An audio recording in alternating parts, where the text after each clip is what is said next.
Hey, it's John, Small Time Bookseller, here with a weekly thrift haul video with the help of my lovely videographer. Once again, here get a scope of everything that's on the table, and then we're going to start going through it all. And then yeah, I just get everything there. So the this is about a week's worth of stuff. We went to there's the Goodwill bins in Houston. We also went to Goodwill bins in Austin. So the main difference there was books were 4 for $1 instead of 3 for $1, which was awesome. And then also if you get like glass or ceramics in the Austin bins, they were 10 for $1. So that was well, I wish we would have found more stuff like that, but glass was, and then everything else was the same price. It was like $1.99 a pound, and if you got over a certain amount of pounds, it was less, and down to like maybe like $1.19 if you had a bunch of stuff. So I think overall it was a little bit cheaper in Austin. We found, some stuff, not a whole heck of a lot, but so it's kind of, with those two, I have SPCA thrift store, I've got regular Goodwill, and a couple other little thrift stores that I found up in Houston. So come on over here. Let me kind of show you what I got. So, Goodwill and Goodwill bins in Houston. Found this little tray. So Dow Chemical is headquartered just real close to here, about a half hour from here. So this is from 1965 on their 25th anniversary. So I thought that was kind of cool, just some local history. And then I found these little piping things, but my wife said she could probably use those, so probably won't sell them, but they were brand new. They didn't have a single bin of books at the Goodwill bins when I was there, so I found that. Don't know, little thing of final bacteria filters. There's one like up for like 40 bucks or so, there's one of those where I just wanted to buy something because there weren't any books, so I wanted something to buy, so that's all I got. That was my Goodwill bins haul from Houston for the week. Terrible, I know. So then I said, well, I'm going to just thrift. Let's go, regular thrift stores in the area. So I found a couple other thrift stores. I did pick up this little teapot for $6, but then it's 25% off everything in the store. This is a nicely done thing. This one has listed comps between $70 to $100. So I don't know about the solds. I haven't done a lot of research on that one yet. And then I found this book, Survey of Romans by Jimmy Allen, signed by Jimmy Allen. So that should be worth a little bit of something. Found a new good Amazon return store, and I didn't really get a whole lot there, but I did find this, which is a Linac. It's a controller for an automatic bed, and so listed $500 on eBay. Sold ones that are a little bit different with not quite the exact same model number, I've sold in the 100 to 150. This exact model on the Linac website is over 500 bucks. So I don't know, is it ever going to sell? Who knows? But I put it up for $400. We'll see what happens. And then I also had all these. They had a bunch of these little Pfister things. These were 5 cents each, and on the Pfister website they're about 15 bucks. So I put it up, I've got 15 of them for a nickel a piece.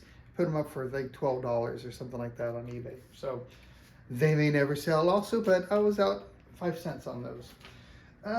Then we went to, do you remember where we got this? Was this Goodwill bins in Houston? So we went to the other bins together with my wife, and found this may go on my shelf. I don't know. I need to research it, but I thought it was cool looking.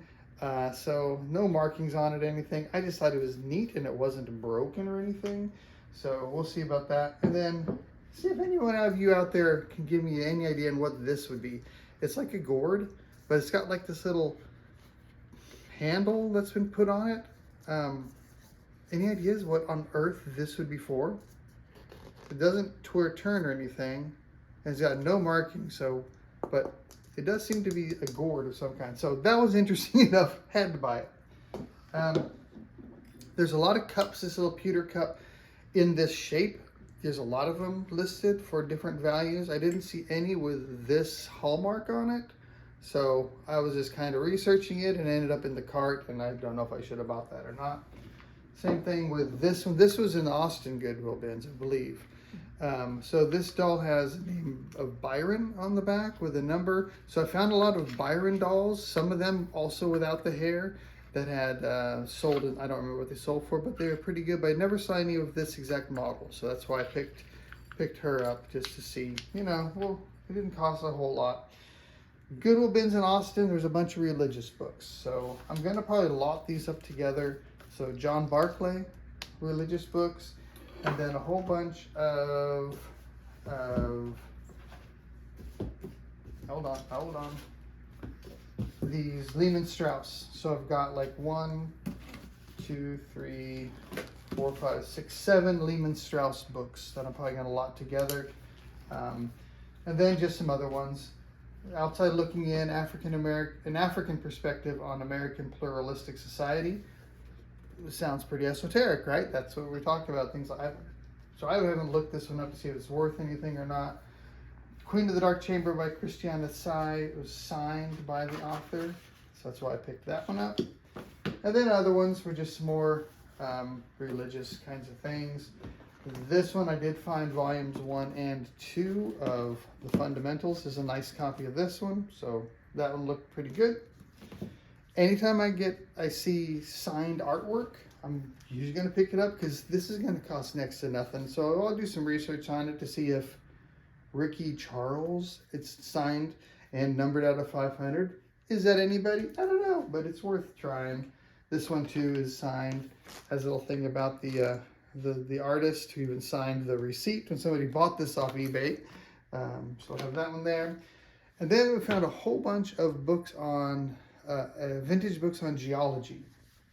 So I won't go through all of these, but these are all vintage geology books. Arctic geology, sand and sandstone, the Symposium on Calcareous Nanofossils. I'm sure a lot of you have been looking for that. Well, I've got it here, so just shoot me a text and I'll save that for you. Then this bottom one was something about the University of Texas. Oh no! So, occurrences of oil and gas in Northeast Texas, put out by the University of Texas. So, 1951. So, vintage geology, vintage oil and gas exploration, that kind of stuff often does well. As does vintage surgery books. So, this one, again, I haven't looked up any of these yet, but Shackelford, surgery of the alimentary tract. I'm guessing that's going to do okay. So, we'll see. More geology stuff there. Some of these, let's see. Oops.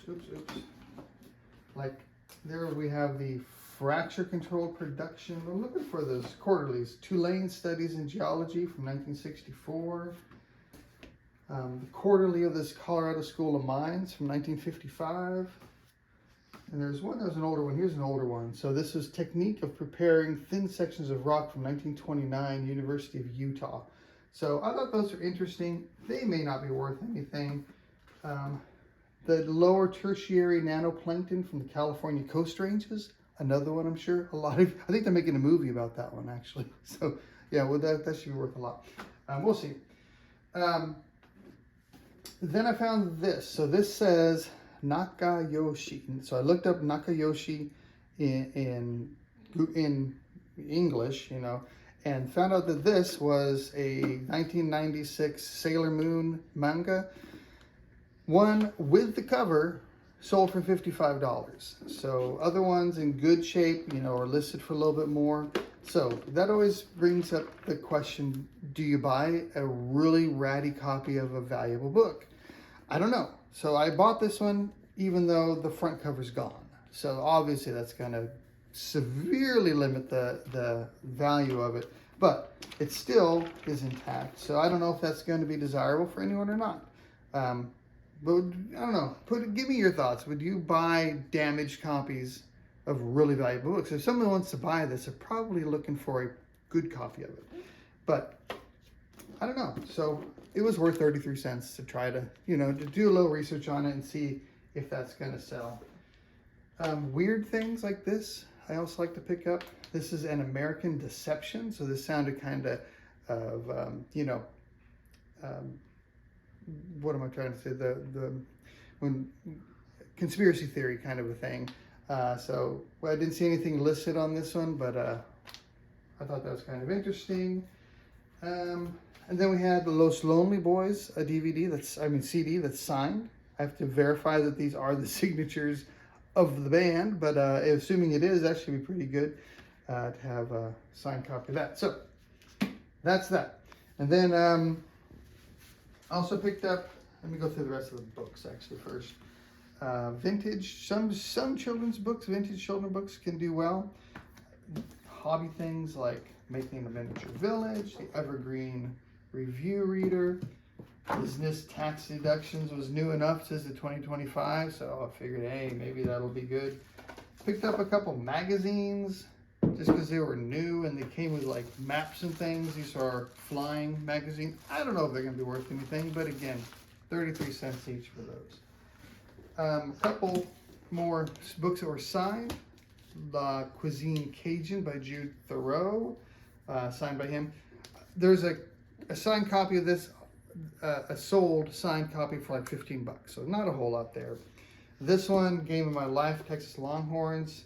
Couple of authors, Bill Frisbee has signed it, so there's sold copies of this for about 15 or 20, but not of any that were signed. So hopefully that'll make that a little bit more valuable. Regular Goodwill in Lake Jackson. I finally went through all their CDs. These are like 10 bucks or so, but this one, have you ever heard of Patrick Stump? What does it say, Stump or Stimp? I can't even tell. There are sold copies of this CD used for around $70, between $60 to $70. New ones for $80, $90. There's even one somebody listed new for $200. So that's a good one to look for. I'd never heard of the guy. I had no idea. I was just looking, and that's usually kind of what I do when I'm looking at CDs. I look up the ones that I've never heard of. So that was a good one to find. Oh, found a little giraffe with headphones on. Yay! And what else here? The little thrift store by the high school. Picked up a couple hats. This one has some solds. This seems to be the USS Kearsarge for like 15 to 20. This one looked in really good condition. I think it's Atlanta Braves, but I need to make sure about it to see if that's the right logo. Found this hat. This is a Resistol. So Resistol is a very good brand, same company as Stetson. And so this one still had the tags and everything. This has it's called Panda. It has, I think it was, I forget if it was mink or what the fur is on it. It's not in great shape, but great shape ones were worth well over, I think around $100 or more. So I'm thinking this one, and I didn't see any that had the feathers. So I will see about that one. So this one may be pretty good. Sale, this Pigalle brand. You see a lot of sombrero, like the mariachi kind of big hats made by this Pigalle brand, and usually they have a bunch of X's in there to see how, I don't know, the quality of it or something. And a couple more books. We have the Golden Spoon signed copy. No idea if it's worth anything, but it was signed, so I picked it up. Japanese Candlestick Charting Techniques. Don't know what that is, but I bought it. And then a couple other hats, U.S. Contractors. I thought that was a pretty cool hat. The Moon Deer Population Control Services. Someone's gonna want that one, I thought. And then we have this just kind of Native American looking thing. So,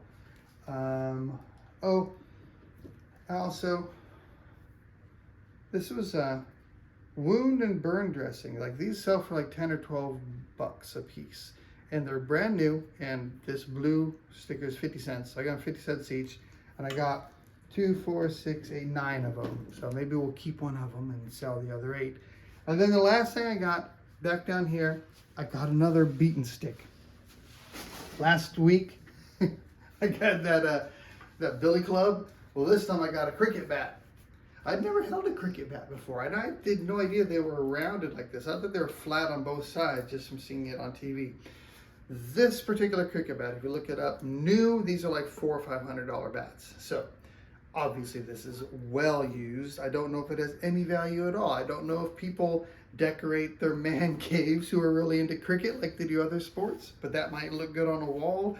Maybe it's still usable. I really don't know.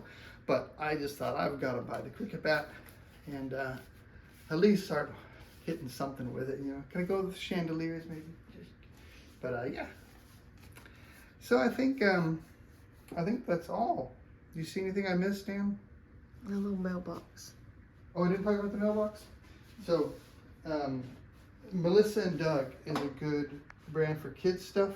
Put the beaten stick down. And so, this has sold comps for 20 to 30 bucks, but there's a lot of solds. And the thing that always is missing, which mine is missing also, is the key. So we searched all over the bins looking for the key to this. Just a little yellow key, it sells for like $8 or $10. So you can buy just the key. But this one came with, I found a lot of these little postcards and stamps. So this is probably about a $20 to $30 item, somewhere around there. But there's quite a few sold. So Melissa and Doug, that's a name. I've sold a lot of their puppets and different things like that. But that's a pretty good brand for kids' toys, things like that. So anything else? I think that's about it. So not a greatest haul, but a lot of little stuff, but it was fun. We found some new places to go to, hit the bins in Austin, which was fun. And if you have any questions about any of this stuff, or if you see anything that I missed, which I did before and people asked about it, just shoot me a comment and I'll go back in and explain it. So thanks for watching. I hope you guys find a whole bunch of stuff, and I'll see you hopefully sooner rather than later. Adios.